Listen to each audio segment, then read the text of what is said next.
ನನ್ನದು ಏನ್ ನೀವ್ ಕೇಳ್ಬೇಕಂತ ಇದೆ ಸರ್ ಪ್ರಶ್ನೆನಾ? ನಾವಂತೂ ನಿಮ್ಮನ್ನ ಕೇಳಕ್ಕಾಗಲ್ಲ, ನೀವು ತುಂಬಾ ದೊಡ್ಡವ್ರ ಬುದ್ಧಿಲಿ. ಆ ರೀತಿ ಏನಿಲ್ಲ, ದೊಡ್ಡವರು ಚಿಕ್ಕವರು ಅನ್ನೋದಕ್ಕಿಂತ ನಿಮ್ಮ ಈ ಸಣ್ಣ ವಯಸ್ಸಿನಲ್ಲಿ ಈಗ 2025 ಬರ್ತಾ ಇದೆ.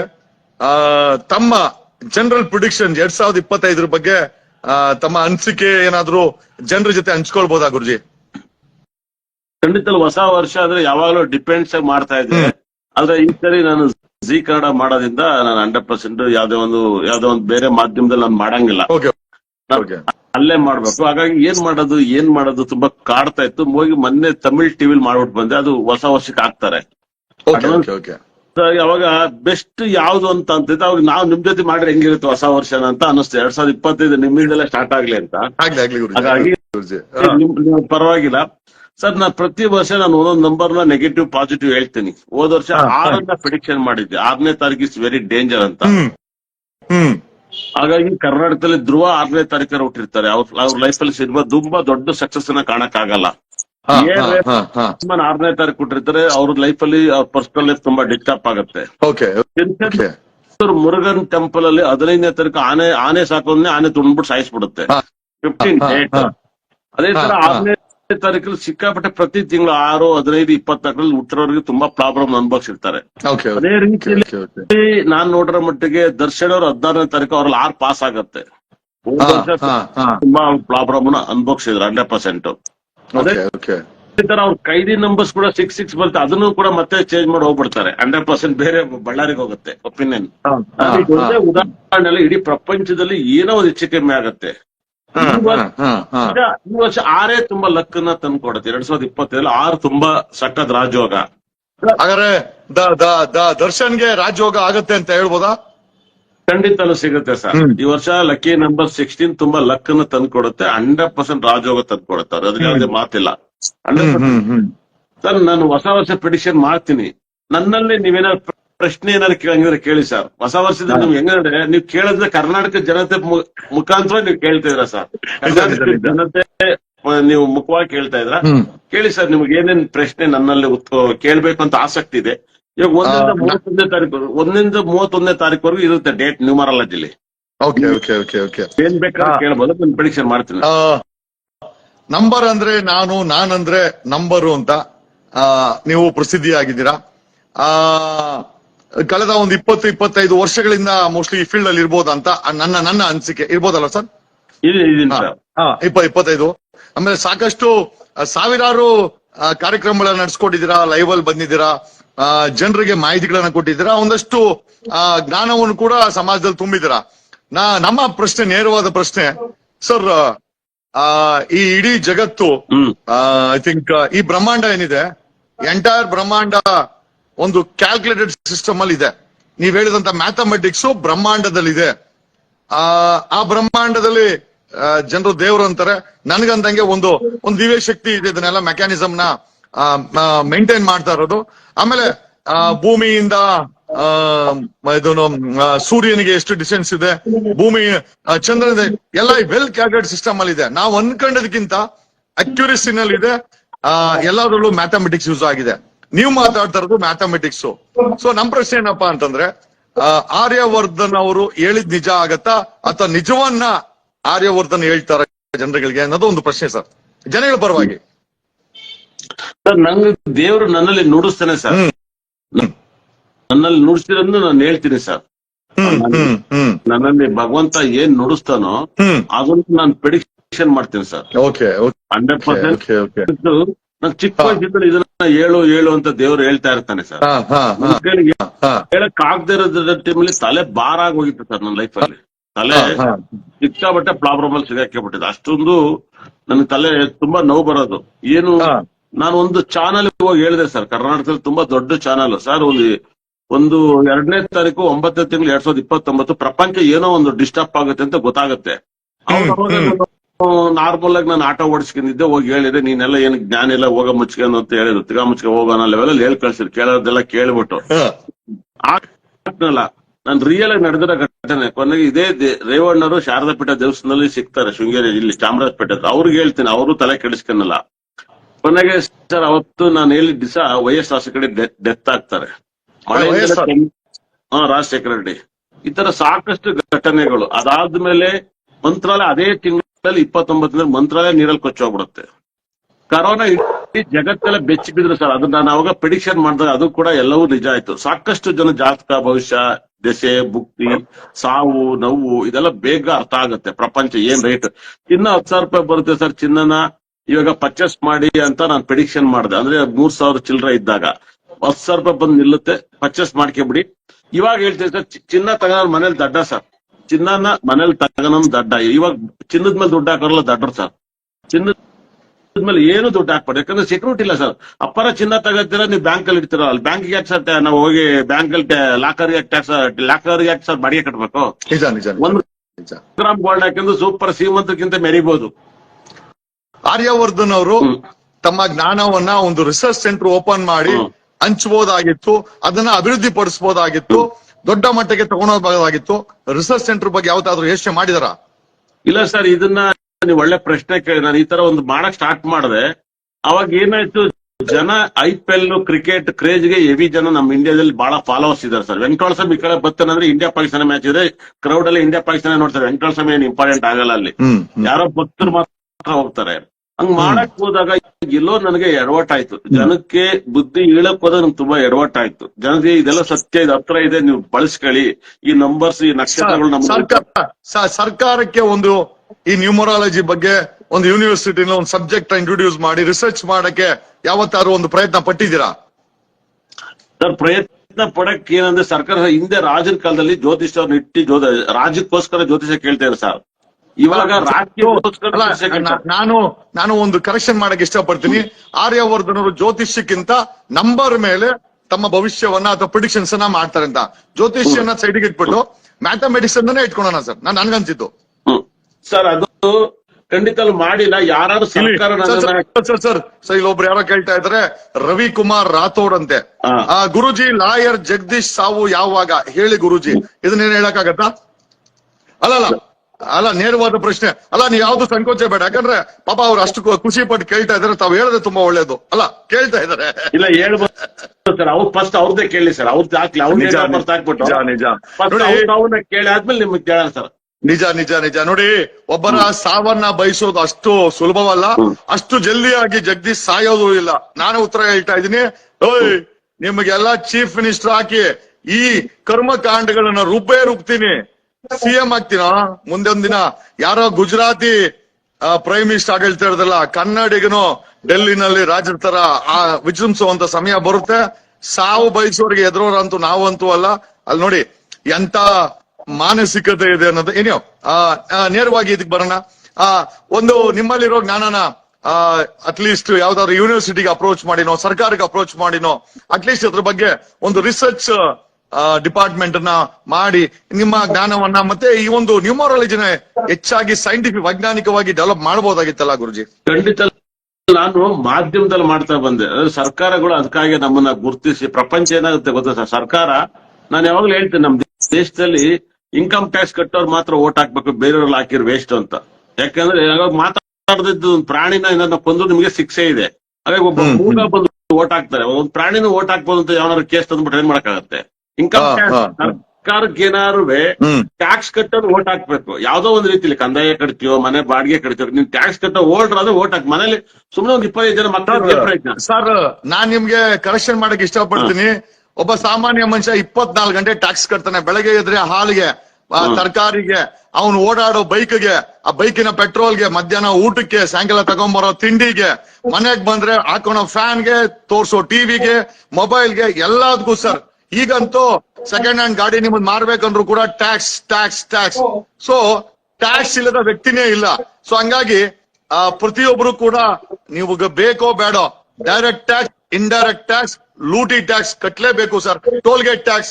ಸೊ ಹಾಗಾಗಿ ಭಾರತದಲ್ಲಿ ಟ್ಯಾಕ್ಸ್ ಕಟ್ಟದೇ ಇರೋ ವ್ಯಕ್ತಿನೇ ಇಲ್ಲ ಸರ್. ಖಂಡಿತ ಕರೆಕ್ಟ್. ಅದು ನಿಮ್ ಪ್ರಶ್ನೆ ಕರೆಕ್ಟ್. ಅದ್ರಲ್ಲಿ ಏನಾಗುತ್ತೆ ಅಂದ್ರೆ, ಟ್ಯಾಕ್ಸ್ ಅಂದ್ರೆ ಇವಾಗ ಮನೇಲಿ ನಾನು ಒಬ್ಬಿರ್ತೀನಿ, ನನ್ನಿಂದ ಎಲ್ಲ ಬದುಕ್ತಾ ಇರ್ತಾರೆ 10 ಜನ. ನನ್ನ ಒಬ್ಬ ಮೇಲೆ ನೀನು ಇಷ್ಟು ಲಕ್ಷ ಜಾಸ್ತಿ ಆದ್ಮೇಲೆ ಇಷ್ಟು ಲೋಡ್ ಕಟ್ಬೇಕಾಗುತ್ತೆ ಅಂತ ರೂಲ್ಸ್ ಇರುತ್ತೆ.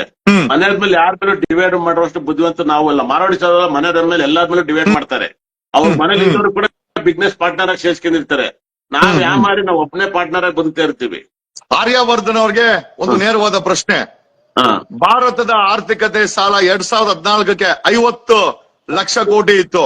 ಈಗ 250 ಲಕ್ಷ ಕೋಟಿ ಹೋಗಿದೆ. ಇವತ್ತಿನ ಬಿಜೆಪಿ ಆಡಳಿತದಲ್ಲಿ ದೇಶದ ಆರ್ಥಿಕತೆ ಬಗ್ಗೆ ಏನ್ ಪ್ರಿಡಿಕ್ಷನ್ ಮಾಡ್ತೀರಾ ಆರ್ಯವರ್ಧನ್ ಅವ್ರೆ? ಇನ್ನೊಂದು 10 ವರ್ಷ ಹೋದ್ಮೇಲೆ ಇದು ಆರ್ಥಿಕ ಪರಿಸ್ಥಿತಿ ಸರೋಗುತ್ತೆ ಸರ್. ದುಡ್ಡಿನ ವ್ಯಾಪಾರಗಳು ಜನ ಸರ್ಕಾರದ ಮೇಲೆ ಕೇಸ್ ಹಾಕತ್ತಾರ ಆಗ್ಬೇಕು ಸರ್. ಸರ್ಕಾರ ನಡೆಸ್ತಾರ ಸರಿ ಇಲ್ಲ ಅನ್ನೋ ಲೆವೆಲ್ ಆಗ್ಬೇಕು ಸರ್. ಅಂದ್ರೆ ನೀವು ಡಿಸಿಷನ್ ರಾಂಗ್ ಇದೆ, ನೀವು ಗೆಲ್ಸಾದ್ಮೇಲೆ ನೀವು ಅಂತ ಅನ್ನೋ 2014ರಲ್ಲಿ ದೇಶದ ಸಾಲ 50 ಲಕ್ಷ ಕೋಟಿ ಇತ್ತು. ಈಗ 250 ಲಕ್ಷ ಕೋಟಿ ಆಗಿದೆ. ಈ ಆಡಳಿತ ಯಾವಾಗ ಕೊನೆ ಆಗುತ್ತೆ? ಅಥವಾ ಸಾಲದಲ್ಲೇ ಬದುಕ್ಬೇಕಾ ನಾವು? ಇದ್ರ ಬಗ್ಗೆ ತಮ್ಮ ಅಭಿಪ್ರಾಯ, ಪ್ರಿಡಿಕ್ಷನ್ಸ್ ಏನು? ನನ್ನ ಒಂದು ಒಪಿನಿಯನ್ ಹೇಳ್ತೀನಿ ನೋಡಿ ಸರ್. ಸರ್ಕಾರಗಳು ತಮಗೇನಾದ್ರೂ ಸರ್ಕಾರದ ಬಗ್ಗೆ ಭಯ ಇದ್ರೆ ಹೇಳೋ ಅವಶ್ಯಕತೆ ಇಲ್ಲ. ಅದನ್ನ ಬೇಕಾದ್ರೆ ನೀವು ಕೇಳಂತ ಪ್ರಶ್ನೆ ಇವತ್ತು ಚೆನ್ನಾಗಿದೆ ಸರ್. ಜನನೇ ಸರ್ಕಾರ ಸರ್. ಅದರಲ್ಲಿ ಸರ್ಕಾರ ಒಂದು ರೂಲ್ಸ್ ತರಬೇಕು ಸರ್. ಜನಕ್ಕೆ ಓಟಿಗೋಸ್ಕರ ಯಾವ್ದನ್ನು ಫ್ರೀ ಕೊಡ್ತಿರೋದು ಇಂಪಾರ್ಟೆಂಟ್ ಅಲ್ಲ ಅಂತ ತರಬೇಕು. ಯಾರು ನೀವು ಹೇಳಿಕೆ ಕೊಡಂಗಿಲ್ಲ ಅಂತ ಕಾನೂನು ಎಲೆಕ್ಷನ್ ಮಂಡಳಿ ಅದನ್ನ ಮಾಡ್ಬೇಕು. ನೀವು ಹೆಂಗೆ ತಮಿಳ್ನಾಡಲ್ಲಿ ಎಲ್ಲಾನು ನಾನು ಫ್ರೀ ಕೊಡ್ತೀನಿ ಅಂತ ಇಂಡೈರೆಕ್ಟ್ ಆಗಿ ಜನಗಳನ್ನ ಮೂಢನಂಬಿಕೆ ಅಂತ ಹೆಂಗೆ ಜ್ಯೋತಿಷನ ಹೇಳ್ತಿರೋ ಹಂಗೆ ಮೂಢ ಜನತೆ ರಾಜಕಾರಣಿ ಅಭಿಮಾನಿಗಳನ್ನ ಬಕ್ರಾ ಮಾಡ್ತಾ ಇರೋದು, ಅದನ್ನ ನಿಲ್ಲಿಸ್ಬೇಕು ಸರ್. ನೀವು ನಾನು ನೇರವಾದ ಪ್ರಶ್ನೆ. ನಾವು ಕರ್ನಾಟಕದಲ್ಲಿ 3,71,000 ಕೋಟಿ 3,71,000 ಕೋಟಿ ತೆರಿಗೆ ಸರ್ಕಾರಕ್ಕೆ ಬರುತ್ತೆ. ಸದ್ಯಕ್ಕೆ ಸಿದ್ದರಾಮಯ್ಯನವರ ಆಡಳಿತ ಬಗ್ಗೆ ನಿಮ್ಮ ಪ್ರಿಡಿಕ್ಷನ್ಸ್ ಏನು? ಇಲ್ಲ, ನನಗೆ ಸಿದ್ದರಾಮಯ್ಯವ್ರ ಬಗ್ಗೆ ಮತ್ತೆ ಡಿ.ಕೆ. ಶಿವಕುಮಾರ್ ಬಗ್ಗೆ ಬಹಳ ಗೌರವ ಇದೆ ಸರ್. ಸಿದ್ದರಾಮಯ್ಯರು ಬಡವ್ರ ಪರವಾಗಿ ಯಾವಾಗ್ಲೂ ನಾನು ಕೇಳ್ತಾ ಇಲ್ಲ. ಒಬ್ಬ ಆಡಳಿತಗಾರನಾಗಿ, ಒಬ್ಬ ಸಿಎಂ ಆಗಿ ಸಿದ್ದರಾಮಯ್ಯ ಮತ್ತೆ ಡಿ.ಕೆ. ಶಿವಕುಮಾರ್ ಅವರ ಈ ರಾಜ್ಯಕ್ಕೆ ಮುಖ್ಯಮಂತ್ರಿ ಉಪಮುಖ್ಯಮಂತ್ರಿ ಆಗಿದ್ದಾರೆ. ಅವರಿಂದ ಒಳ್ಳೇದಾಗತ್ತಾ ಕೆಟ್ಟದಾಗತ್ತಾ ಹಾಳ ಹೋಗ್ತೀರಾ? ತಾವೇನಾದ್ರು ಪ್ರಿಡಿಕ್ಟ್ ಮಾಡಕ್ಕಾಗತ್ತಾ? ಇಲ್ಲ, 100% ಒಳ್ಳೇದೇ ಆಗುತ್ತೆ ಸರ್. 100% ಒಳ್ಳೇದಾಗುತ್ತೆ. ಅದು ಯಾವ್ದು ಅನುಮಾನ ಇಲ್ಲ. ತುಂಬಾ ಒಳ್ಳೇದಾಗುತ್ತೆ ಸರ್. ನನ್ನ ಒಪಿನಿಯನ್ ಅವರಿಬ್ರು ಗುಡ್ ರಾಜಕಾರಣಿ, ದಿ ಬೆಸ್ಟ್. ಯಾಕಂದ್ರೆ ಅವ್ರು 12ನೇ ತಾರೀಕು ಸಿದ್ದರಾಮಯ್ಯರು, ಇವರು 15ನೇ ತಾರೀಕು ಕೃತಿಕಾ ನಕ್ಷತ್ರದಲ್ಲಿ ವೃಷಭ ರಾಶಿಯಲ್ಲಿ ಜನನವಾಗಿದ್ದಾರೆ ಡಿ.ಕೆ. ಶಿವಕುಮಾರ್ ಅವರು. ಹಾಗಾಗಿ ಅದ್ಭುತವಾಗಿದೆ. ನೀವಂತ ಕೇಳಿದ ಪ್ರಶ್ನೆಗೆ ನೆಕ್ಸ್ಟ್ ಡಿ.ಕೆ. ಶಿವಕುಮಾರ್ ಅವರಿಗೆ ಕುಜ ನೀಚನಾಗಿದ್ದಾರೆ. ಅವ್ರ ಊರ್ ತುಂಬಾ ಜಾತಕ ಕೇಳಿದ್ರೆ ಅವರು ಹೇಳ್ತಾರೆ ನಾಳೆ ಅವ್ರ ಪ್ರಾಪರ್ಟಿ ಮೇಲಿಂದ ಅವ್ರ ತಲೆನೋವು ಜಾಸ್ತಿ ಆಗ್ಬೋದು, ಅವ್ರ ಪ್ರಾಪರ್ಟಿ ಸಂಪಾದನೆಯಿಂದ. ಅದೇ ತರ ಅವ್ರು ಇವಾಗ ನಡೀತಿರೋ ಭುಕ್ತಿಗಳು ನಾನು ಅಬ್ಸರ್ವ್ ಮಾಡಿದ್ರೆ ಸಿಎಂ ಆಗಿ ತುಂಬಾ ಕುತ್ತಿಗೆಗಿದೆ. ಏನೇ ಒಳ ರಾಜಕೀಯಗಳು ಇದ್ರು ಕೂಡ ಇಷ್ಟು ತಿಂಗಳು ಮಾಡ್ಬೇಕಂತ ಅಗ್ರಿಮೆಂಟ್ ಆಗಿತ್ತೆ. ಆದ್ರೂ ಕೂಡ ತೊಂದರೆ ಆಗೋ ಸಂದರ್ಭ ಇದೆ. ಅವ್ರನ್ನ ಯಾಗೋ ಜಾಗೃತವಾಗಿ ಅವ್ರು ಹೆಂಗಿದ್ರು ಚಾಣಕ್ಯನ ಫಾಲೋ ಮಾಡೋದ್ರಿಂದ ಅವ್ರು ಜಾಗೃತವಾಗಿ ಸಿಎಂ ಆಗ್ಬೇಕಾಗುತ್ತೆ. ಡಿ.ಕೆ. ಶಿವಕುಮಾರ್ ಐಟಿ ರೇಡ್ ಆಗತ್ತೆ, ಸಿಬಿಐ ತೊಂದರೆ ಆಗತ್ತೆ, ಕೇಸ್ ಆಗತ್ತೆ, ಜೈಲ್ ಹೋಗ್ತಾರೆ, ವಾಪಸ್ ಬರ್ತಾರೆ. ಈಗ ಮುಂದೆ ಸಿಎಂ ಆಗ್ಬೇಕು ಅನ್ನೋ ಆಸೆ ಇಟ್ಕೊಂಡಿದ್ದಾರೆ. ನಿಮ್ಮ ಪ್ರಕಾರ ಮುಂದೆ ಸಿಎಂ ಆಗ್ತಾರಾ? ಇಲ್ಲ, ನಾನ್ ನೋಡಿರೋ ಪ್ರಕಾರ ಮೊನ್ನೆ ಎಲ್ಲ ಆಗ್ತಾರೆ ಅಂತ ಇತ್ತು. ಮೊನ್ನೆ ಜಾತಕ ನೋಡಿದ್ರೆ ಕಷ್ಟ ಅನ್ನೋ ತರ ಇತ್ತು. ಆದ್ರೂ ಕೂಡ ಏನೇ ಕಷ್ಟ ಇದ್ರು ಕೂಡ ಪರಿಹಾರ ಹುಡುಕಿ ಆಗ್ತಾರೆ ಸರ್. ಕಷ್ಟ ಇದೆ, ಅದು ಪರಿಹಾರ ಹುಡುಕಿ ಆಗ್ತಾರೆ. ಕರ್ನಾಟಕ ರಾಜ್ಯಕ್ಕೆ ಒಂದು ಹೆಣ್ಣು ಸಿಎಂ ಅಂದ್ರೆ ಹೆಣ್ಣು ಮಗಳು ಸಿಎಂ ಆಗುವಂತ ಸಾಧ್ಯತೆಗಳು ಎಷ್ಟಿದೆ ಸರ್? ಇವಾಗ ಯಾವ್ದು ಸದ್ಯಕ್ಕಿಲ್ಲ ಸರ್. ಸೊ ನಿಮ್ ಪ್ರಕಾರ ನ್ಯೂಮರಾಲಜಿನಲ್ಲಿ ಹೆಣ್ಮಕ್ಳಿಗೆ ರಿಸರ್ವೇಶನ್ ಇಲ್ಲ ಅಂತ ಆಯ್ತು. ಈಗ ಸದ್ಯಕ್ಕೆ ಯಾವ್ದು ಇಲ್ಲ ಸರ್. 100%. ಅಲ್ಲ, ಮುಂದಿನ ದಿನಗಳಲ್ಲಿ 1 ವರ್ಷ ಬಿಟ್ಟು 2 ವರ್ಷ ಬಿಟ್ಟು ಕರ್ನಾಟಕಕ್ಕೆ ಒಂದು ಹೆಣ್ಣು ಮಗಳು ಸಿಎಂ ಆಗುವಂತ ಸಾಧ್ಯತೆಗಳು ಇದೆಯಾ? ಅಥವಾ ಇಲ್ಲ ಸರ್, ಇವಾಗ ಸದ್ಯಕ್ಕೆ ಇಲ್ಲ ಸರ್. ಯಾಕೆಂದ್ರೆ ಇಲ್ಲಿ ಯಾವ ಸರ್ಕಾರ ಕೂಡ ಒಂದ್ ಹೆಣ್ಣಿಂದ ಮ್ಯಾಕ್ ಸರ್ಕಾರ ಬಂದಿಲ್ಲ. ಹಾಗಾಗಿ ಒಬ್ಬರ ಜೊತೆ ಬಲವಾಗಿರ್ತಾರೆ. ಇವಾಗ ಒಬ್ಬೊಬ್ಬ ನಾಯಕರ ಜೊತೆ ಒಬ್ಬೊಬ್ಬರು ಪರಿಚಯ ಆಗಿರ್ತಾರೆ, ಗುರುತಿಸ್ಕೊಂಡಿರ್ತಾರೆ. ಒಂದು ಬಿಜೆಪಿ ಒಬ್ಬರ ಜೊತೆ ಗುರುತಿಸ್ಕೊಂಡಿರ್ತಾರೆ, ಇವ್ರ ಜೊತೆ ಒಬ್ರು ಗುರುತಿಸ್ಕೊಂಡು. ನೇರವಾಗಿ ಆರ್ಯವರ್ಧನ್ ಒಂದು ಪ್ರಶ್ನೆ. ಹೆಣ್ಣು ಮಗಳು ಕರ್ನಾಟಕಕ್ಕೆ ಸಿಎಂ ಆಗೋದು ನಿಮ್ಗೆ ಇಷ್ಟ ಇದೆಯಾ? ಇಲ್ಲ, ಯಾರಿಗ ಸರ್ ಇಷ್ಟ ಇಲ್ಲ. ಎಲ್ಲಾರ ಮೇಲೆ ಅವರೇ ಸರ್. ಎಲ್ಲಾರ ಮೇಲೂ ಸಿಎಂ, ಎಲ್ಲಾರ ಮೇಲೆ ಹೆಂಡ್ತಿರೇ ಸಿಎಂ ಸರ್. ಎಲ್ಲಾರ ಮೇಲೆ ಹೆಂಡ್ತಿರೇ ಸಿಎಂ, ಗಂಡಿರ ಸಿಎಂ ಅಲ್ಲ ಸರ್. ನಾನ್ ಯಾಕೆ ಪ್ರಶ್ನೆ ಹೇಳ್ತಾ ಇದ್ದೀನಿ ಅಂತಂದ್ರೆ, ಕರ್ನಾಟಕದಲ್ಲಿ ಒನಕೆ ಓಬವ್ವ, ಕಿತ್ತೂರು ರಾಣಿ ಚೆನ್ನಮ್ಮ, ಓಕೆ, ಅಕ್ಕ ಮಹಾದೇವಿ, ಓಕೆ, ಅಲ್ಲಿ ಮೇಲಕ್ಕೆ ಹೋದ್ರೆ ನಮ್ಮ ಇಂದಿರಾ ಗಾಂಧಿ ಅವರು, ಐ ಥಿಂಕ್ ರಾಣಿ ಲಕ್ಷ್ಮೀಬಾಯಿ, ಈ ರೀತಿ ಒಂದು ದೊಡ್ಡ ಹೆಣ್ಣು ಮಕ್ಕಳ ಸಾಧನೆ ಬಗ್ಗೆ ಒಂದು ದೊಡ್ಡ ಇತಿಹಾಸನೇ ಇದೆ. ನಾವ್ ಹೆಣ್ಮಕ್ಳನ್ನ ಎಲ್ಲೂ ಕೂಡ ತೆಗೆದಾಕಂಗಿಲ್ಲ. ಅದೇ ನನ್ನ ಪ್ರಶ್ನೆ. ಭಾರತಕ್ಕೆ ಆಗ್ಬೋದು, ಕರ್ನಾಟಕಕ್ಕೆ ಆಗ್ಬೋದು, ಯಾವ್ದಾದ್ರು ಅಟ್ಲೀಸ್ಟ್ ಒಂದ್ ಸಣ್ಣ ಚಾನ್ಸ್ ಅಲ್ಲಿ ಹೆಣ್ಮಗಳು ಸಿಎಂ ಆಗ್ಬೋದಾ? ಆಗಲ್ಲ? ಮತ್ತೊಮ್ಮೆ ಸರ್ ಅಂದ್ರೆ ಒಳ್ಳೆ ವಿದ್ಯಾವಂತರು ಒಂದು ಕಂಪ್ನಿಲಿ ಕೆಲಸ ಮಾಡಿದವರು ಈ ಮುಂದೆ ಆಗ್ತಾರೆ ಸರ್. ಇವಾಗ ಬರೀ ರಾಜಕೀಯಕ್ಕೋಸ್ಕರನೇ ಬಂದವರು ಯಾರು ಸಿಎಂ ಆಗಲ್ಲ ಸರ್. ಒಂದು ಕಂಪ್ನಿ ದೊಡ್ಡ ಕಂಪ್ನಿ ಮ್ಯಾನೇಜರ್ ಆಗಿ ದೊಡ್ಡ ಕಂಪ್ನಿ ನಡೆಸುವಂತವ್ರು ಪೊಲೀಸ್ ಡಿಪಾರ್ಟ್ಮೆಂಟ್ ಇಂದ ಬಂದು ಕರ್ನಾಟಕವನ್ನ ಡಿಪಾರ್ಟ್ಮೆಂಟ್ ಅನ್ನ ಆಳಕ್ಕಾಗಲ್ಲ ಸರ್. ಪೊಲೀಸ್ ಡಿಪಾರ್ಟ್ಮೆಂಟ್ ಅಲ್ಲಿ ತುಂಬಾ ಜನ ರಾಜಕೀಯಕ್ಕೆ ಬರೋ ಆಸಕ್ತಿಗಳಿದ್ದು ತುಂಬಾ ಜನ ಇರ್ತಾರೆ. ಇವತ್ತು ನಾನ್ ನೋಡಿರೋ ಮಟ್ಟಿಗೆ ಜಗತ್ತಿನಲ್ಲಿ ಒಬ್ಬ ಕಳ್ಳನು ಒಬ್ಬ ಪೊಲೀಸ್ ಓದಿರೋರು ಕೂಡ ಒಂದೇ ಜೈಲಲ್ಲಿ ಒಂದು ಕಂಬಿ ಚೇಂಜ್ ಅಲ್ಲಿ ಇರ್ತಾರೆ ಅಷ್ಟೇ. ಏನ್ ಹೇಳಿ ಇವನಾರು ಕಳ್ಳಾರು ಪರಲ್ಲ ಸರ್, 15-20 ದಿವಸ ಆಚೆ ಬಂದ್ಬಿಡ್ತಾನೆ. 60 ವರ್ಷ ಅಲ್ಲೇ ಕಳಿಬೇಕು ಡ್ಯೂಟಿ ಸೇರಾದ್ಮೇಲೆ. ಒಳ್ಳೇದು ಕೆಟ್ಟದ್ದು 100% ಅದೇ ಜಾಗದಲ್ಲಿ ಕಾಫಿ ಕುಡಿಬೇಕು. ಕಳ್ಳ ಸುಮ್ನೆ ಒಂದ್ 3 ತಿಂಗಳು ಕುಡ್ಬಿಟ್ಟು 6 ತಿಂಗಳು ಕುಡ್ಬಿಟ್ಟು ಆಚೆ ಬಂದ್ಬಿಡ್ತಾನೆ. ಹಾಗೂ ಗುಣ ಚೆನ್ನಾಗಿದ್ದಾನೆ ಅವನೊಂದು 10 ವರ್ಷ ಹೊರಗಡೆ ಇರ್ತಾನೆ ಅಷ್ಟೇ. ಕರ್ನಾಟಕದ ರಾಜಕೀಯವನ್ನ, ಕರ್ನಾಟಕದ ರಾಜಕೀಯ ಆಡಳಿತವನ್ನ 3 ಪಕ್ಷಗಳಲ್ಲಿ ಒಂದು 60 ಕುಟುಂಬಗಳು ಕೈಯಲ್ಲಿ ಹಿಡ್ಕೊಂಡು ಆಟ ಆಡ್ಕೊಂಡ್ ಬರ್ತಾ ಇದೆ. ಇದು ಯಾವತ್ ನಿಲ್ಲುತ್ತೆ? ಈ ಕುಟುಂಬ ರಾಜಕಾರಣ, ಈ 3 ಪಕ್ಷದಲ್ಲಿ ಅಂಡರ್ಸ್ಟ್ಯಾಂಡಿಂಗ್ ಪಾಲಿಟಿಕ್ಸ್ ಇಂದ ಕರ್ನಾಟಕ ಭ್ರಷ್ಟಾಚಾರದಲ್ಲಿ ಮುಳುಗೋಗಿದೆ. ಭ್ರಷ್ಟಾಚಾರ ಮುಕ್ತ ಮಾಡಕ್ಕೆ ಯಾರು ಪ್ರಯತ್ನ ಬೀಳ್ತಾ ಇಲ್ಲ. ಬೆಳಗಾಂಗೋದ್ರೆ ಸಾವುಕಾರರು, ಹೆಬ್ಬಾಳ್ಕರ್ರು, ಬಳ್ಳಾರಿಗೆ ಹೋದ್ರೆ ಮೈನಿಂಗ್ ಮಕ್ಕಳು, ಧಾರವಾಡ ಹಂಗೆ ಕೆಳಗ್ ಬಂತು ಅಂತಂದ್ರೆ ಕರೇನೋ ಈಶ್ವರ್ ಖಂಡ್ರೆ, ಕೋಲಾರ್ಗೆ ಹೋದ್ರೆ ಮುನಿಯಪ್ಪ, ಮೈಸೂರ್ಗೆ ಹೋದ್ರೆ ಸಿದ್ದರಾಮಣ್ಣವರು ಅವರು, ಮಂಡ್ಯಕ್ ಬಂದ್ರೆ ಹಾಸನದ ಬೈಪಾಸ್ ಮಕ್ಕಳು, ಹಾಸನ್ಗೆ ಹೋದ್ರೆ ಒನ್ಸೆಗೆ ದೇವೇಗೌಡರು, ಚಾಮರಾಜನಗರಕ್ಕೆ ಹೋದ್ರೆ ಸುನೀಲ್ ಬೋಸು ಅವ್ರ ತಂದೆ ಮಾದೇವ್ ಪ್ರಸಾದ್, ಈ ಕಡೆ ಬೆಂಗಳೂರು ಸೌತ್ಗೆ ಬಂದ್ರೆ ರಾಮಲಿಂಗಾರೆಡ್ಡಿ, ಸೂರ್ಯ, ಅದೇ ರೀತಿ ಒಬ್ಬೊಬ್ರು ಹಂಚ್ಕೊಂಡು ದಾವಣಗೆರೆಗೆ ಬಂದ್ರೆ ದಾವಣಗೆರೆ ಹರಿಹರಕ್ಕೆ ಬಂದ್ರೆ ಶ್ಯಾಮ್ನೂರ್ ಶಿವಶಂಕರಪ್ಪನವರು, ಶಿವಮೊಗ್ಗಕ್ಕೆ ಹೋದ್ರೆ ಈ ಈಶ್ವರಪ್ಪನು. ನಮ್ ಪ್ರಶ್ನೆ, ಸಾಮಾನ್ಯ ಜನ ಯಾವತ್ತಾದ್ರೂ ಕರ್ನಾಟಕದಲ್ಲಿ ಅಧಿಕಾರ ಹಿಡಿಬಹುದಾ ಗುರೂಜಿ ಅವರೇ? ಏನಾದ್ರು ಇದ್ರ ಬಗ್ಗೆ ತಮ್ಮ ಸಂಕ್ಷಿಪ್ತ ಪ್ರಿಡಿಕ್ಷನ್ಸ್ ಹೇಳಕ್ಕಾಗತ್ತಾ ಸರ್? ಅವರೆಲ್ಲ ಹೆಸರು ಹೇಳಿದ್ರು ಕೂಡ ಎಲ್ಲ ಸಾಮಾನ್ಯ ಜನನೇ ಅಧಿಕಾರ ಹಿಡಿದಿರೋರು. ವ್ಯತ್ಯಾಸ ನೀವು ಹೈವೇ ತೆಗೆದಾಗಲೂ ಅವ್ರ ತಂದೆಯನ್ನು ಸಿಎಂ ಆಗಲ್ಲ, ಅವ್ರ ತಂದೆ MLA ಆಗಿರಲಿಲ್ಲ. ಅಂದ್ರೆ ಇವಾಗ ಹೆಂಗಂದ್ರೆ ಒಬ್ಬ ವಿದ್ಯಾವಂತ ಸ್ಕೂಲಲ್ಲಿ ಓದಿ ದೊಡ್ಡ ವ್ಯಕ್ತಿ ಆಗ್ಬೋದು. ರಾಜಕೀಯ ಹೆಂಗೆ ಅಂದ್ರೆ ಅಪ್ಪನ ಜೊತೆಲೆ ಮಕ್ಳು ಪಾಠ ಕಲ್ತ್ಕೊಂಡ್ಬಿಡ್ತಾರೆ. ಅದನ್ನ ಮನೆನೇ ಪಾಠ ಶಾಲೆ ರಾಜಕಾರಣಿ ಆಗತ್ತೆ. ಎಲ್ಲ ವ್ಯವಹಾರ ನೋಡಿ. ಕರ್ನಾಟಕದಲ್ಲಿ ಒಂದು 60 ಕುಟುಂಬಗಳು ರಾಜಕೀಯವಾಗಿ ಎಲ್ಲಾ ಪಕ್ಷದಲ್ಲಿ ಕೂತ್ಕೊಂಡು ವಂಶ ಪಾರಂಪರ್ಯ ಆಡಳಿತ ಮಾಡ್ತಾ ಇದೆ ರಾಜಕೀಯವಾಗಿ. ಇದರ ಬಗ್ಗೆ ನಿಮ್ಮ ಅಭಿಪ್ರಾಯ ಏನು? ಮುಂದೆ ಏನಾಗ್ಬೋದು ಸರ್? ಹೊಸ ರೂಲ್ಸ್ಗಳು ಬರ್ಬೇಕು. ಯಾಕಂದ್ರೆ ಒಂದು ಸರಿ ಒಬ್ಬ ಹೊಸ ಕಾನೂನು ಬರ್ಬೇಕು ಅಂತ ನಾವೇ ಹೇಳ್ತೀರಾ? ಹೌದು. ಅಂದ್ರೆ ಏನಂತಂದ್ರೆ ಒಂದ್ ಸರಿ ಹೇಗೋ ಮಾಡಿ ಒಬ್ಬ MLA ಆಗ್ಬಿಟ್ರೆ ಅವನ್ ಲೈಫ್ ಲಾಂಗ್ ಅವನಿಗೆ ಇನ್ನ ಲೈಫಲ್ಲಿ ನಮ್ಮ ಆ ರಾಜ್ಯಕ್ಕೆ, ಆ ದೇಶಕ್ಕೆ ಅವ್ನು ದೇವ್ರಿದ್ದಂಗೆ ಸರ್. ಎಲ್ಲಾದ್ರೂ ಕೂಡ ದೇವರಾಗ್ಬಿಡ್ತಾರೆ. ಹಾಗಾಗಿ ಯಾವಾಗ ದೇವ್ರು ಇವಾಗ ಶಿವರಾತ್ರಿ, ವೈಕುಂಠ ಏಕಾದಶಿ ಬರುತ್ತೆ, ಆತರ ಬಂದ್ರೆ ಚಂದ. ಡೈಲಿ ವೈಕುಂಠ ಏಕಾದಶಿನೇ ಆಗ್ಬಾರ್ದು. ಅದರಿಂದ 10 ವರ್ಷದ ಮೇಲೆ ಒಬ್ರು ಎಲೆಕ್ಷನ್ ನಿಲ್ಲಂಗಿಲ್ಲ ಅಂತ ರೂಲ್ಸ್ ತರ್ಬೇಕು ಸರ್. ಅಂದ್ರೆ ಅವ್ನು ಗೆದ್ದವನು ಸೋತನ ಎಷ್ಟೆಲ್ಲಾರು ಗೆಲ್ಬಹುದು. 2 ಟೈಮ್ ಗೆದ್ದ ಎಲೆಕ್ಷನ್ ಅವ್ನು ಆಚೆ ಹೋಗಿ, ಸೋತನೆ 100 ಸರಿ ಗೆಲ್ಲ ಸಂಬಂಧ ಇಲ್ಲ. ಕರ್ನಾಟಕದಲ್ಲಿ ರಾಜಕಾರಣಿಗಳನ್ನ, ಅಧಿಕಾರಿಗಳನ್ನ ವಾಚ್ ಮಾಡಕ್ಕೆ ಕರ್ನಾಟಕ ಲೋಕಾಯುಕ್ತ ಇತ್ತು. ಒಂದು ಸಮಯದಲ್ಲಿ CBIಗಿಂತ ಒಳ್ಳೆ ಹೆಸರು ಮಾಡಿತ್ತು ವೆಂಕಟಾಚಲೈ ಅವರ ಆಡಳಿತದಲ್ಲಿ, ಮತ್ತೆ ಸಂತೋಷ್ ಹೆಗ್ಡೆ ಅವರ ಆಡಳಿತದಲ್ಲಿ. ಇವತ್ತು ಅದೇ ಕರ್ನಾಟಕ ಲೋಕಾಯುಕ್ತ ಅಂತಂದ್ರೆ ಯಾರು ಕೇರ್ ಮಾಡ್ತಾ ಇಲ್ಲ, ಅಧಿಕಾರಿಗಳು ಕೇರ್ ಮಾಡ್ತಾ ಇಲ್ಲ, ಯಾರನ್ನು ಕೂಡ ಜೈಲು ಕಳಿಸುವಂತ ಕಾರ್ಯಕ್ರಮ ಆಗಿಲ್ಲ. ಭ್ರಷ್ಟಾಚಾರ ತುಂಬಿ ತುಳುಕ್ತಾ ಇದೆ. ಕರ್ನಾಟಕ ಲೋಕಾಯುಕ್ತದ ನ್ಯೂಮರಾಲಜಿ ಭವಿಷ್ಯ ಏನಾದ್ರು ಹೇಳಕ್ಕಾಗತ್ತಾ ಗುರುಗಳೇ? ಖಂಡಿತಲ್ಲಿ ಹೇಳ್ಬೋದು ಸರ್. ಅದ್ರಲ್ಲಿ ಯಾಕೆಂದ್ರೆ ಈ ಪ್ರಕೃತಿಲಿ ಏನಾಗುತ್ತೆ ಅಂದ್ರೆ ಎಲ್ಲವೂ ಒಬ್ಬ ಮನುಷ್ಯನ ಉಸಿರಾಟ ಹೇಗಿರುತ್ತೆ ಹಂಗೆ ಆರ್ಯವರ್ಧನ್ ಉಸಿರಾಡಿದ್ರೆ ನ್ಯೂಮರಾಲಜಿ ಸರ್. ಹಾಗಾಗಿ ನನ್ ಬ್ಲಡ್ ಅಲ್ಲಿ ಇರುತ್ತೆ ಅದು 100%. ಯಾಕಂದ್ರೆ ಪಂಚ್ಲೈನ್ ಅಂದ್ರೆ ನಂಬರ್ ಅಂದ್ರೆ ನಾನು ಅಂದ್ರೆ ನಂಬರು. ಕರ್ನಾಟಕ ಲೋಕಾಯುಕ್ತದ ನಂಬರ್ ಬಗ್ಗೆ 1-2 ಮಾತುಗಳನ್ನ ಸರ್. ನೋಡಿ ಸರ್, ಕಾನ್ ಅಕ್ಷರಕ್ಕೆ ಟೈಮ್ ಚೆನ್ನಾಗಿರ್ನಲ್ಲ. ಕರ್ನಾಟಕ ಆಗಿರ್ಬೋದು, ಇದೇ ಕರ್ನಾಟಕ ಲೋಕಾಯುಕ್ತ ಇವರು ಲೋಕಾಯುಕ್ತ ವೆಂಕಟಾಚಲ ಸಮಯದಲ್ಲಿ ಮತ್ತೆ ಸಂತೋಷ್ ಹೆಗ್ಡೆ ಸಮಯದಲ್ಲಿ ರಾಷ್ಟ್ರ ಮಟ್ಟದಲ್ಲಿ ವಿಜೃಂಭಿಸಿದೆ. ಒಬ್ಬ ಮುಖ್ಯಮಂತ್ರಿಗಳನ್ನ ಜೈಲು ಕಳಿಸಿದಂತ ಲೋಕಾಯುಕ್ತ ಇವತ್ತು ಅಲ್ಲೂ ಇಲ್ಲದಂತ ನಾಯಿ ಆಗಿದೆ ಅಂತ ನನಗನ್ನಿಸ್ತಾ ಇದೆ. ನಿಮ್ಮ ಅಭಿಪ್ರಾಯ?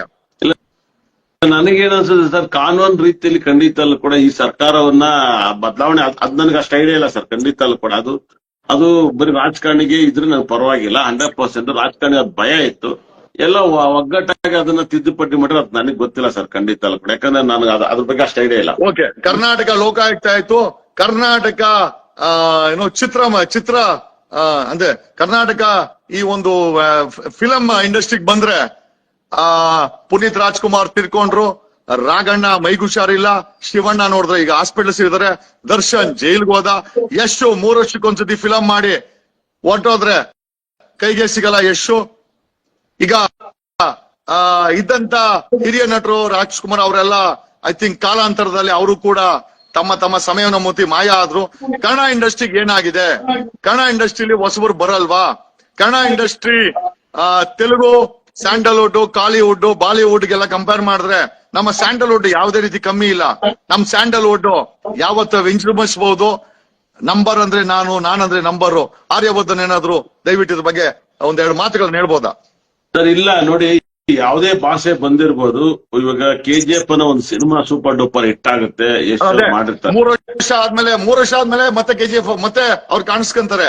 ನಮ್ಗೆ ನಮ್ಮ ಇಂಡಸ್ಟ್ರಿ ಯಾವತ್ತು ವಿಜೃಂಭಿಸೋದು. ಯಾಕಂದ್ರೆ ಶಿವಣ್ಣ ನೋಡಿ ಮೈಗ್ ಹುಷಾರಿಲ್ಲ, ದರ್ಶನ್ ಇದ್ದವನು ಜೈಲ್ಗೆ ಹೋಗಿ ಈಗ ಪಾಪ ಅವನ್ ಸಂಕಟದಲ್ಲಿ ಅವನಿದ್ದಾನೆ, ನಮ್ ಪುನೀತು ಸಾವಿಗೀಡಾದ್ರು, ರಾಘಣ್ಣ ಅವ್ರ ಮನೆ ರಾಘಣ್ಣ ಮೈಗ್ ಹುಷಾರಿಲ್ಲ, ಅವ್ರು ಎಲ್ಲೂ ಕೂಡ ಬರಕಾಗ್ತಾ ಇಲ್ಲ. ವಿನೋದ್ ರಾಜ್ಕುಮಾರ್ ಅವ್ರ ತಾಯಿನ ಮನೆ ರೀಸೆಂಟ್ ಆಗಿ ಕಳ್ಕೊಂಡು ಅವರು ಕೂಡ ಎಲ್ಲಿ ಆಕ್ಟಿವ್ ಇಲ್ಲ. ಆಮೇಲೆ ಇದ್ದಂತರಿ ಧ್ರುವ ಸರ್ಜಾ ಅವರು ಯಾವುದೋ ಒಂದು ಫಿಲಂ ಬರ್ತಾ ಇದೆ. ಕನ್ನಡ ಇಂಡಸ್ಟ್ರಿ ಏನಾಗಿದೆ? ಕನ್ನಡ ಇಂಡಸ್ಟ್ರಿಗೆ ಏನೋ ಮಂಪುರು ಆಗಿದ್ಯಾ? ಇಲ್ಲ, ಕನ್ನಡ ಇಂಡಸ್ಟ್ರಿಗೆ ಈ ವರ್ಷ ತುಂಬಾ ಬ್ಯಾಡ್ ಟೈಮ್ ಆಗಿತ್ತು 100%. ಬಹಳ ವಿಶೇಷವಾಗಿ ಒಂದು ಗುರು 12ನೇ ಭಾವದಲ್ಲಿ ಇದ್ದಿಂದ ತುಂಬಾ ತೊಂದರೆಯನ್ನು ಅನುಭವಿಸ್ತಾ ಬಂತೆ. ಅದೊಂದೇ ಅಲ್ಲ, ಈ ಸರಿ ರಾಜಕಾರಣಿ ಕೂಡ ಫ್ಯಾಮಿಲಿ ಕೂಡ ಪ್ರಾಬ್ಲಮ್ ಅನುಭವಿಸಿದ್ರು. ಬರೀ ಸಿನಿಮಾ ನಟರು ಮಾತ್ರನೇ ಜೈಲಿಗೆ ಹೋದ್ರು ಅನ್ನಂಗಿಲ್ಲ, ರಾಜ್ಯವನ್ನ ಆಳಿದವರು ಕೂಡ ಅವ್ರ ಫ್ಯಾಮಿಲಿಯವರು ಕೂಡ ಜೈಲಿಗೆ ಹೋದ್ರು. ಅಷ್ಟು ಪ್ರಾಬ್ಲಮ್ ಕರ್ನಾಟಕದಲ್ಲಿ ಈ ಸರಿ ಬಹಳ ನೋಡ್ಬೋದು. 100% ಬಹಳ ಅರ್ಥ ಮಾಡ್ಕೊಳ್ಳಿ. ಅದೇ ರೀತಿಲಿ ಈ ವರ್ಷ ಮತ್ತೆ P ಅನ್ನ ಅಕ್ಷರ ಚೆನ್ನಾಗಿರಲ್ಲ. ಒಂದು ಜೈಲಲ್ಲಿ ಪರಪ್ಪು ನಗರ ಜೈಲಲ್ಲಿ ಇದ್ದಂತ ಒಬ್ಬರನ್ನ ಒಂದೇ ಒಂದು ಫೋಟೋ ಲೀಕೇಜ್ ಆಗಿ ಅವ್ರ ಆಚೆ ಕಳಿಸ್ತಾ ಇದ್ರೆ ಅಲ್ಲಿ ಒಳಗಡೆ ಎಷ್ಟು ಲೋಪದೋಷ ಹೊಡಿದೆ ಅಂತ ನೀವು ಅರ್ಥ ಮಾಡ್ಕೋಬೇಕು. ಪುಷ್ಪಾ ಪಿಕ್ಚರ್ ಅದು ಕೂಡ P ಅನ್ನ ಅಕ್ಷರ ಬರುತ್ತೆ 100%. ಅವರು ಕೂಡ ಕಾಲು ಕೂಡ ತುಳಿತಿದ್ದ. ಈ ವರ್ಷ R, P, K ಅಕ್ಷರ, M ಅಕ್ಷರ, T ಅಕ್ಷರಕ್ಕೆ ಟೈಮ್ ಬ್ಯಾಡ್ ಆಗಿ ಇಷ್ಟು RR ನಗರದ ವಾಸ್ತು ಸರಿ ಇಲ್ಲ, ಅಲ್ಲಿದ್ದವರೆಲ್ಲ ಜೈಲ್ ಹೋಗ್ಲೇಬೇಕು ಅಂತ ನಮ್ಮ ಗುರುಜಿ ಒಂದ್ಸತಿ ಹೇಳಿದ್ರು. ಹೌದು, RR ನಗರದ ನಾನು RR ನಗರದಲ್ಲಿ ಯಾರಾದ್ರೂ ಅರೆಸ್ಟ್ ಆದ್ರೆ ನಾನು ನಿಮ್ಮನ್ನೇ ನಾಪಿಸ್ಕೊಂತೀನಿ. ಇಲ್ಲ ನೋಡಿ, ನೀವು ಟ್ರೆಂಡ್ ನೋಡಿ ಹೇಳಿದ್ರ ಅಥವಾ ನಿಜವಾಗ್ಲೂ ಆತರ ನ್ಯೂಮರಾಲಜಿ ವಾಸ್ತು ಸಮಸ್ಯೆ ಇದೆಯಾ? ಇಲ್ಲ, ಇದು 7 ವರ್ಷದಿಂದ ನನ್ನ ಪ್ರೆಡಿಕ್ಷನ್ ಸರ್. ಅದು ಇವಾಗ ರೀಚ್ ಆಯ್ತು ಜನಕ್ಕೆ. ಒಂದು 7 ವರ್ಷದ ಹೆಂಗೆ ಅಂದ್ರೆ 7 ವರ್ಷದ ಇದನ್ನ ನಾನೊಂದು ಸಿದ್ಧಾಂತ ಇಟ್ಕೆ ಬಂದಿದ್ದೆ. RR ನಗರದಲ್ಲಿ ಇರುವಂತ MLA ಆಗಿರ್ಬೋದು, ಅಲ್ಲಿರುವಂತ ಕಾಲೇಜ್ ನಡೆಸುವಂತವ್ರಾಗಿರ್ಬೋದು, ಅಲ್ಲಿರುವಂತ ಹೀರೋಗಳಾಗಿರ್ಬೋದು, ಅಲ್ಲಿ ಒಂದಲ್ಲ ಸರ್, ಒಬ್ರು ಪತ್ರಿಕೆ ಗೌರಿ ಲಂಕೇಶ್ ಅವ್ರನ್ನ ಹತ್ಯೆ ಮಾಡಿ ಎಷ್ಟೋ ದಿವಸದ ಮೇಲೆ ಸಿಗ್ತಾರೆ. ಕಾನೂನು ನಾವು ಕೈ ಕಟ್ಕೊಂಡ್ಬಿಟ್ಟಿತ್ತು. ಅದೇ ರೀತಿಲಿ ನೀವು ಒಂದು ಮನೆ ಮುಂದೆ ಇದೆಲ್ಲ ಸಾಕಷ್ಟು. ಮತ್ತೆ ಇದು ಅಲ್ಲಿ ಹೋದ್ಮೇಲೆ ತುಂಬಾ ಜನಕ್ಕೆ ಅಧಿಕಾರವನ್ನ ಕೆಲಸ ಕಳ್ಕೊಂಡಿದ್ದಾರೆ. ತುಂಬಾ ಜನ ನಾನು ಹೇಳಕ್ ಇಷ್ಟಪಡಲ್ಲ, ಚಾನಲ್ CEO ಆಗಿದ್ದಾರಲ್ಲ, ಅಲ್ಲಿ ಹೋದ್ಮೇಲೆ ಕೆಲಸ ಕಳ್ಕೊಂಡ್ರೆ. ಅಲ್ಲ, ಮುನಿರತ್ನ ನಾಯ್ಡು ಜೈಲ್ಗೆ ಹೋದ, ದರ್ಶನ್ ಜೈಲ್ಗೆ ಹೋದ, ನೀವು RR ನಗರದ ಹೇಳಿದಾಗ ಆಮೇಲೆ ಅಲ್ಲಿದ್ದಂತ ವಿನಯ್ ಶೆಡ್ಡು ಜಯಣ್ಣನ ಅಕ್ಕನ ಮಗ ಅಂದ್ರೆ ನೀವ್ ಹೇಳಿದ್ದು ಒಂದು ಮಟ್ಟಿಗೆ ನನಗೆ ಏನಿದೇನು ಟ್ರೆಂಡ್ ಅಲ್ಲಿ ಹೇಳಿದ್ರ ಅಥವಾ ಯಾಕಂದ್ರೆ ನೀವ್ ಹೇಳದ್ಮೇಲೆ ಇದೆಲ್ಲ ಆಯ್ತು. ಸೊ ಅಂದ್ರೆ ಅಷ್ಟರ ಮಟ್ಟಿಗೆ ಈ ನ್ಯೂಮರಾಲಜಿ ಮತ್ತೆ ವಾಸ್ತು ವರ್ಕ್ ಆಗುತ್ತಾ ಗುರುಜಿ? ಖಂಡಿತಲ್ಲೂ ಕೂಡ ಸರ್, 100ಕ್ಕೆ 100 ವರ್ಕ್ ಆಗುತ್ತೆ. ಗೊತ್ತಿಲ್ಲ ಅಂದ್ಬಿಟ್ರೆ ಅದು ತಿಳ್ಕೊಂಡಿಲ್ಲ ಅನ್ನತ್ತಲ್ಲ ಸರ್. ಯಾಕಂದ್ರೆ ಇದು 100% ವರ್ಕ್ ಆಗುತ್ತಿದೆ, ವರ್ಕ್ ಆಗಿರುತ್ತೆ. ಇಷ್ಟೊಂದೆಲ್ಲ ಆಗಿದ್ದು ಸರ್ 100%. ಬಹಳ ಮುಂದಿನ ದಿನಗಳಲ್ಲಿ ನಮ್ಮಂತವ್ರು ನಿಮ್ ಕೈ ಸೇರಿಸಿದ್ರೆ ಯಾವ್ದಾದ್ರು ಯೂನಿವರ್ಸಿಟಿನಲ್ಲಿ, ನಮ್ಮ ಹಂಪಿ ಯೂನಿವರ್ಸಿಟಿ ಇದೆ, ಮೈಸೂರು ಯೂನಿವರ್ಸಿಟಿ ಇದೆ, ಎಲ್ಲಾದ್ರೂ ಒಂದು ಡಿಪಾರ್ಟ್ಮೆಂಟ್ ಇದಕ್ಕೆ ಸಂಬಂಧಪಟ್ಟಂಗೆ ರಿಸರ್ಚ್ಗೆ ಓಪನ್ ಮಾಡಕ್ಕೆ ಒಂದು ಪ್ರಪೋಸಲ್ ಕೊಟ್ಟು ಓಪನ್ ಮಾಡಿಸಬಹುದಾ? ನೀವೇನೋ ಸಹಕಾರ ಕೊಡೋದಾದ್ರೆ? 100ಕ್ಕೆ 100 ಸರ್. ಸಣ್ಣ ಮಕ್ಕಳು ಸ್ಕೂಲಿಂದಲೇ ತರಬಹುದು ಸರ್. ನಮ್ಮ ಭಾರತ ದೇಶದಲ್ಲಿ ಏನೇನೋ ಓದಿಸ್ತಾರೆ. ನ್ಯೂಮರಾಲಜಿನ ಸಣ್ಣ ಮಕ್ಕಳಿಂದಲೇ ತರಬಹುದು ಸರ್. ನ್ಯೂಮರಾಲಜಿ ಒಂದು ಅದ್ಭುತವಾಗಿ ಅಸ್ಟ್ರಾಲಜಿನ ಇದೊಂದು ಯಾರೋ ಒಬ್ಬ ರಿಟೈರ್ಡ್ ಆದ್ಮೇಲೆ ಕಲಿಯಬಹುದು, ಬದುಕನ್ನೇ ಕಟ್ಕೊಳಪ್ಪ ಅಂತ ಕಲಿಸ್ಕೊಡ್ಬೋದು, ಪ್ರೂವ್ ಮಾಡಿಸ್ಬೋದು. ಯಡಿಯೂರಪ್ಪನ ಮಗ ವಿಜಯೇಂದ್ರ ಮುಂದಿನ CM ಆಗುವಂತ ಚಾನ್ಸಸ್ ಇದೆಯಾ ಇಲ್ವಾ ಸರ್? ಸದ್ಯಕ್ಕೆ ಮುಂದಿನ ಕಾರಣದಲ್ಲಿ ಈ ನೆಕ್ಸ್ಟ್ ಎಲೆಕ್ಷನ್ ಕಷ್ಟ ಇದೆ ಸರ್. ನೆಕ್ಸ್ಟ್ ಎಲೆಕ್ಷನ್ ಕಷ್ಟ ಇದೆ. ನೆಕ್ಸ್ಟ್ ಎಲೆಕ್ಷನ್ ಕಷ್ಟ ಇದೆ. ಪಾಸಿಬಿಲಿಟೀಸ್ ತುಂಬಾ ಕಡಿಮೆ ಆದ್ರೂ ಆಗ್ಬೋದು, ಬಟ್ ಪಾಸಿಬಿಲಿಟೀಸ್ ತುಂಬಾ ಕಡಿಮೆ ಇದೆ. ಕರ್ನಾಟಕಕ್ಕೆ ಒಂದು ಪ್ರಧಾನಿಯನ್ನ ಕೊಟ್ಟಂತ ದೇವೇಗೌಡರ ಕುಟುಂಬ ಇವತ್ತು ಕಾರಣಾಂತರಗಳಿಂದ ಕಂಗಾಲಾಗಿದೆ. ಇದು ಕುಮಾರಣ್ಣ, ದೇವೇಗೌಡರ ಮುಂದಿನ ರಾಜಕೀಯ ಭವಿಷ್ಯ ಏನಾಗ್ಬೋದು ಅಂತ ಏನಾದ್ರು ಹೇಳಕ್ಕಾಗತ್ತಾ? ಸರ್, ನನಗೆ ಅವ್ರ ಮನೆ ಬಗ್ಗೆ ಗೌರವ, ಅವ್ರ ಮನೆ ಸಂಪೂರ್ಣ ಗೌರವ ಇದೆ, ಅದ್ರ ಬಗ್ಗೆ ಎರಡೇ ಮಾತಿಲ್ಲ. ದೇವೇಗೌಡರ ಬಗ್ಗೆ, ಕುಮಾರಣ್ಣನ ಬಗ್ಗೆ ಗೌರವ ಇದೆ. ಒಂದಷ್ಟು ಅಲ್ಲಿ ಆಗ್ಬಾರ್ದು ಆಗಿದೆ. ಅದ್ರ ಬಗ್ಗೆನೂ ನಮಗೆ ಬೇಜಾರಿದೆ, ಕೋಪ ಇದೆ, ಒಂದು ದುಃಖದ ಸಹ ಇದೆ. ಅದನ್ನ ಮಾಡ್ಕೊಂಡೆ ಸಂಪೂರ್ಣ ಗೌರವಯುತವಾಗಿ ಆ ಕುಟುಂಬದ ರಾಜಕೀಯ ಭವಿಷ್ಯ ಏನಾಗ್ಬಹುದು? ಸರ್, ತುಂಬಾ ಕಷ್ಟ ಆಗುತ್ತೆ ಸರ್. ಅವ್ರು ಖಂಡಿತ ಕೂಡ ಮತ್ತೆ ಗ್ರಾಮ ಪಂಚಾಯತ್ ಸ್ಟಾರ್ಟ್ ಮಾಡೋದು ಕಷ್ಟ ಇದೆ ಸರ್. ಅದಕ್ಕೆ ನಾನ್ ನೋಡೋ ಮಟ್ಟಿಗೆ ಕುಮಾರಸ್ವಾಮಿ ಅವರು ಆರಿದ ನಕ್ಷತ್ರ ಮಿಥುನ ರಾಶಿಯಲ್ಲಿ ಹುಟ್ಟಿದ್ರೆ 16ನೇ ತಾರೀಕು ಅವರು ಕೂಡ 6 ಪಾಸ್ ಆಗುತ್ತೆ ಸರ್. 6 ನಂಬರ್ಸ್ ಅವ್ರ ಬರ್ತ್ ನಂಬರ್ ಪಾಸ್ ಆಗುತ್ತೆ. ಅದೇ ರೀತಿಯಲ್ಲಿ ರೇವಣ್ಣವ್ರು 17ನೇ ತಾರೀಕು ಸ್ವಾತಿ ನಕ್ಷತ್ರದಲ್ಲಿ ಹುಟ್ಟಿರ್ತಾರೆ. ಭವಾನಿ ಮೇಡಮ್ ಸ್ವಾತಿ ನಕ್ಷತ್ರದಲ್ಲಿ ಹುಟ್ಟಿದ್ದಾರೆ. ಸೂರಜ್ ಬಂದು ಕೃತಿಕಾ ನಕ್ಷತ್ರ ವೃಷಭ ರಾಶಿ, ಬಹಳ ವಿಶೇಷ 19ನೇ ತಾರೀಕು 5ನೇ ತಾರೀಕಲ್ಲಿ ಹುಟ್ಟಿರ್ತಾರೆ. ಪ್ರಜ್ವಲ್ ಕೂಡ ಮಕರ ರಾಶಿಯಲ್ಲಿ ಹುಟ್ಟಿರ್ತಾರೆ. ಇಲ್ಲೇನಾಗುತ್ತೆ, ಒಂದು ಪಾಯಿಂಟ್ಸ್ ಏನಪ್ಪಾ ಅಂದ್ರೆ, ಯಾವಾಗ್ಲೂ ಜೆ ಅಕ್ಷರ ಇದೆಯಲ್ಲ ಸರ್, ಅದ್ ಯಾವಾಗ್ಲೂ ಮೊದಲನೇ ಲೆಟರ್ ರೌಡಿಸಂಗ್ ಲೆಟರ್ ಸರ್. ಅದು ಒಳ್ಳೆ ಲಾಂಗ್ ಇದ್ದಂಗೆ ಇರುತ್ತೆ. ಜೆ ಅನ್ನೋದು ಲಾಂಗ್ ಇದ್ದಂಗೆ ಇರುತ್ತೆ. ಅದು ಯಾವ್ದೇ ಆಗಿರ್ಬೋದು, ಜಯಲಲಿತಾ, ಜಯಡಳಿ ಕೃಷ್ಣಪ್ಪ, ಜಯಮಾಲಾ, ಜಗದೀಶ್, ಜೆ ಮತ್ತೆ ಜೋಗಿ, ಆಮೇಲೆ ಜಯರಾಜು ಎಲ್ಲ ಇಂಗ್ಲಿಷ್ ಅಲ್ಲಿ ಇರುತ್ತೆ. ಅದೇ ಜೆ ಜಗ್ಗು ದಾದಾ, ಹೌದು. ಅದೇ ಜೆ ಒಂದು ಲಾಂಗ್ ರೌಡಿಸಂಗ್ ತರ ಇರುತ್ತೆ. ಅದೇ ಜೆ ಎಂಡ್ ಆದ್ರಲ್ಲ ಲೈಫ್ ಹಾಳಾಗೋಗುತ್ತೆ. ಇವ್ ಬರೀ ರಾಜ ಅಂತ ಹೆಸರಿಟ್ಕೊಂಡಿರ್ತಾರೆ. ಅವ್ರ ಕೊತ್ತಂಬರಿ ಬೀಜನು ಕೂಡ ಹಾಕಾಗಲ್ಲ. ಯಾಕೆ ಅಂದ್ರೆ ಯುವರಾಜ್ ಸಿಂಗ್ ಅಲ್ಲಿ ಜೆ ಎಂಡ್ ಆಗುತ್ತೆ ಸರ್. ಅವ್ರು ಇಂಡಿಯನ್ ಟೀಮ್ ಕ್ಯಾಪ್ಟನ್ ಆಗಕ್ ಆಗ್ನೇ ಇಲ್ಲ. ಸತ್ಯರಾಜ್ ಅವರಲ್ಲಿ ಜೆ ಎಂಡ್ ಆಗುತ್ತೆ. ಯಾವಾಗಲೂ ರಾಜನ ನೇಮ್ ಲಾಸ್ಟ್ ನೇಮ್ ಆಗಿ ಬರ್ಬಾರ್ದು. ರಾಜನ್ ಓಕೆ, ಬರೀ ರಾಜ ಫೇಲ್ಯೂರ್ ಆಗ್ಬಿಡ್ತಾರೆ. ಅದೇ ರಾಜ್ಕುಮಾರ್ ಅವ್ರ ಹೆಸರಲ್ಲಿ ರಾಜ್ಕುಮಾರ್ ಅಂತ ಬಂತು. ಕುಮಾರ್ ಅನ್ನೋ ಸೆಕೆಂಡ್ ನೇಮ್ ಆಗಿ ಬಂತು. ಬಹಳ ವೈಬ್ರೇಷನ್ ಆಗಿ ಬಂತು. ಯಾವಾಗಲೂ ನೇಮ್ ಇಡ್ಬೇಕಾದ್ರೆ ತುಂಬಾ ನೀವು ನೋಡಿರ್ಬೇಕು. ಸಾಕಷ್ಟು ಜನಕ್ಕೆ ನೋ ಅಂತ ಇಟ್ಟಿರ್ತಾರೆ, ತುಂಬಾ ಜನಕ್ಕೆ ಪ್ರಾಬ್ಲಮ್ ಅಲ್ಲಿ ಹಾಕಿ ಬಿಡ್ತಾರೆ. ಇವಾಗ ನೋಡಿ, ಮನೋಹರ್ ಎಂತೆಂತ ಮ್ಯೂಸಿಕ್ ಕೊಟ್ರು. ಮನೋಮೂರ್ತಿ ಮುಂಗಾರು ಮಳೆ ಕೊಟ್ಟಿರುತ್ತೆ. ಅಡ್ರೆಸ್ ಅವ್ರ ಹೆಸರಲ್ಲೇ ನೋ ಅಂತ ಇಲ್ಲ. ವಿನೋದ್ ಕನ್ನಡದಲ್ಲಿ ಒಬ್ಬ ಹೀರೋ ಇದು ವಿನೋದ್ ಆಳ್ವ, ಅವ್ರ failure. Vinod Kamble, Sachin Tendulkar best partnership. ಅವ್ರ ಲೈಫ್ ಅಲ್ಲಿ ಅವ್ರ ಹೆಸರು ನೋ ಅಂತ ಬರುತ್ತೆ ನೋಡಿ. ಅವ್ರ ಲೈಫ್ ಅಲ್ಲಿ ಅವರು ಕೂಡ ಅಷ್ಟೇನೆ. ಮತ್ತೆ ಯಾರ್ಯಾರ ಮೇಲೆ ಇನೋವಾ ಇರುತ್ತೆ ಅವ್ರ ಮೇಲೆಲ್ಲ ಕೇಸ್ ಇರುತ್ತೆ ಸರ್. ಇನ್ನೋ ಬಾಂಬ್ ಆಗ್ತಾ ಇದ್ದೀರಾ? ಅಲ್ಲ, ದೈವ ಬಲಕ್ಕೆ ನಮ್ಮ ಮನೇಲಿ ಇನೋವಾ ಇಲ್ಲ, ಸ್ಕಾರ್ಪಿಯೋ ಇದೆ. ಹೌದು, ಇನೋವಾ ಯಾರ ಮೇಲೆ ಇರುತ್ತೆ ಅವ್ರ ಮೇಲೆ ಕೇಸು. ಸರ್, ಇನ್ನೊಂದು ಪ್ರಶ್ನೆ, ನಿಮ್ಮ ಮನೇಲಿ ಇನೋವಾ ಇದೆಯಾ? ಖಂಡಿತ ಇದೆ. ತಗದ್ಮೇಲೆ ತೊಂದ್ರೆ ಆಯ್ತು. ನಾನು ಬೇಕು ಅಂತ ಪ್ರೂವ್ ಮಾಡಕ್ಕೆ ತಗತ್ತೀನಿ ನಾನು ಯಾವಾಗ್ಲೂ. ಖಂಡಿತ ಅದನ್ನ ಪ್ರೂವ್ ಮಾಡೋದಂತ ತಗೊಂಡಾಗ ಅವೆಲ್ಲ ಆಗುತ್ತೆ. ಎಷ್ಟಲ್ಲಿ ನೋ ಅಂತ ಬರ್ತದೆ. ಅದೇ ಇದು ಶೋರೂಮ್ ಅಲ್ಲಿ ಇಟ್ಟಾಗ ನೋ, ಶೋರೂಮ್ ಅಲ್ಲಿ ಇಟ್ಟಿರ್ತಾರೆ ಸರ್. ಇನೋವಾ ಸೇಲ್ ಆಯ್ತು ಅಂತಾರೆ. ಇನೋವಾ ಬಿಟ್ರೆ ಬೇರೆ ಯಾವ ಗಾಡಿ ನೆಗೆಟಿವ್ ಅಂತ ನಿಮ್ ಪ್ರಕಾರ? Innova is number 1 negative. ಅದೇ ಗಾಡಿ ಸೂಪರ್, ತಗೊಂಡ್ಮೇಲೆ ನೆಗೆಟಿವ್. ಅಲ್ಲ, ಈಗ ವಿಧಾನಸೌಧದಲ್ಲಿ ಮೇಜರ್ ರಾಜಕಾರಣಿಗಳು, ಮಿನಿಸ್ಟರ್ಗಳು, ಅಧಿಕಾರಿಗಳು ಬಳಸೋದಲ್ಲ ಇನೋವಾನೆ, ಪೊಲೀಸರು ಬಳಸೋದು ಇನೋವಾನೆ. ನಿಮ್ ಪ್ರಕಾರ ಎಲ್ಲರಿಗೂ ನೆಗೆಟಿವ್ ಹೆಂಗಾರೆ? 100% ಸರ್. ಮನೆ ವೆಂಕಟೇಶ್ವರ ಸ್ವಾಮಿ ದೇವರಿದ್ರೆ ದೇವ್ರು ನಮ್ಮನ್ನ ಕಾಪಾಡಲ್ಲ ಸರ್, ನಾವೇ ಕಾಪಾಡ್ಕೋಬೇಕು ಸರ್. ನಿಜ ಸರ್, ನಮ್ಮನ್ನ ನಾವೇ ಕಾಪಾಡ್ಕೋಬೇಕು ಸರ್. ಅಂದ್ರೆ ಇನೋವಾ ಅಂದ್ರೆ ಒಂದು ನೋವು ಇದ್ದೇ ಇರುತ್ತೆ ಅಂತ ಲೆಕ್ಕ ನಿಮ್ ಪ್ರಕಾರ? ಇದ್ದೇ ಇರುತ್ತೆ ಸರ್. ಅವ್ರ ಮೇಲೆ ಗಂಡ ಹೆಂಡತಿ ಪ್ರಾಬ್ಲಮ್, ಇಲ್ಲ ಮಕ್ಕಳು, ಬಹಳ ವಿಶೇಷವಾಗಿ ಗಂಡ ಹೆಂಡತಿ ಪ್ರಾಬ್ಲಮ್, ಇಲ್ಲ ಅವ್ರ ಮೇಲೆ ಒಂದು ಕಂಪ್ಲೇಂಟ್ ಇದ್ದೇ ಇರುತ್ತೆ. ಇನೋವಾ ಇದ್ದವ್ರ ಮೇಲೆ ಮಾತ್ರ. ನಗರದಲ್ಲಿ ಕುಸುಮಾ ಹನುಮಂತರಾಯಪ್ಪನವರು 2 ಬಾರಿ ನಿಂತು ಸೋಲ್ತಾರೆ. ಮುಂದೆ MLA ಆಗುವಂತ ಚಾನ್ಸಸ್ ಇದೆಯಾ? ಅವರು ಕುಸುಮಾ ಹನುಮಂತರಾಯಪ್ಪ, ಇವರು ರವಿ ಅವರು IAS ತೀರ್ಕೊಂಡ್ರಲ್ಲ, ಅವ್ರ ವೈಫ್ ಕುಸುಮಾ ಅವರು. ಖಂಡಿತ ಸರ್. ಅವ್ರ ಮನೆ ಏನಾಗಿತ್ತು, ನಾನು ಅದನ್ನ ಅವಾಗ ಆ ಟೈಮಲ್ಲಿ ಪ್ರೆಡಿಕ್ಷನ್ ಮಾಡಿದ ಮನೆ ನಂಬರ್ನ. ಯಾಕಂದ್ರೆ ಅಂಬೇಡ್ಕರ್ ಕಾಲೇಜ್ ಎದುರುಗಡೆ ಅವ್ರ ಮನೆ ಇದೆ. ಅದ್ ಪಕ್ಕದ ನನ್ನ ಫ್ರೆಂಡ್ ಮನೆ ಇತ್ತು. ಆ ಮನೆ ನಂಬರ್ಸ್ ಅದು ವಾಸ್ತು. ಆ ಮನೆ ವಾಸ್ತು ಇಲ್ಲ ಸರ್, ದಯವಿಟ್ಟು ತಿಳ್ಕೊಳ್ಳಿ. ಯಾರ್ದು? ನಮ್ಮ ಕುಸುಮಾ ಹನುಮಂತರಾಯಪ್ಪನವ್ರದ್ದು ಮನೆ ವಾಸ್ತು ಇಲ್ಲ. ಅವ್ರು ಏನಾಗುತ್ತೆ ಅಂದ್ರೆ, ಈಶಾನ್ಯ ಮೂಲೆಯಲ್ಲಿ ಒಂದು ಹೋಟ್ಲು ಬರುತ್ತೆ ಅವ್ರ ಮನೆ ಮುಂದ್ಗಡೆ. ಆಮೇಲೆ ಅವ್ರ ಮನೆ ಹೆಂಗಿದೆ ಅಂದ್ರೆ, ಈಶಾನ್ಯ ಮೂಲೆ ಡೋರ್ ಇದ್ದು ಕೂಡ ವಾಯು ಮೂಲೆಗೆ ಡೋರ್ ಇಂದ ಓಪನ್ ಆಗುತ್ತೆ, ವಾಯು ಮೂಲೆಗೆ ಹೋಗುತ್ತೆ. ಅದು 10ಕ್ಕೆ 10 ಸೋಲ್ತಾವ್ರು ಸರ್. ಈ ಸರಿ 100% ತುಂಬಾ ಸಪೋರ್ಟಿಂಗ್ ಇದೆ ಸರ್. ಈ ಸರಿ ಗೆಲ್ಬಹುದು ಸರ್. ಅವ್ರ ಮುಂದೆ ಚಾನ್ಸಸ್ ಜಾಸ್ತಿ ಇದೆ ಅಂತ. ಜಾಸ್ತಿ ಇದೆ ಸರ್, ಈ ಸರಿ ಜಾಸ್ತಿ ಇದೆ. ಯಾವ್ದಾದ್ರು ಒಂದು ಒಳ್ಳೆ ಮನೆನ ಸೆಲೆಕ್ಷನ್ ಮಾಡಿ ಕ್ಯಾನ್ವಸ್ ಮಾಡಿದ್ರೆ ಬೆಟರ್.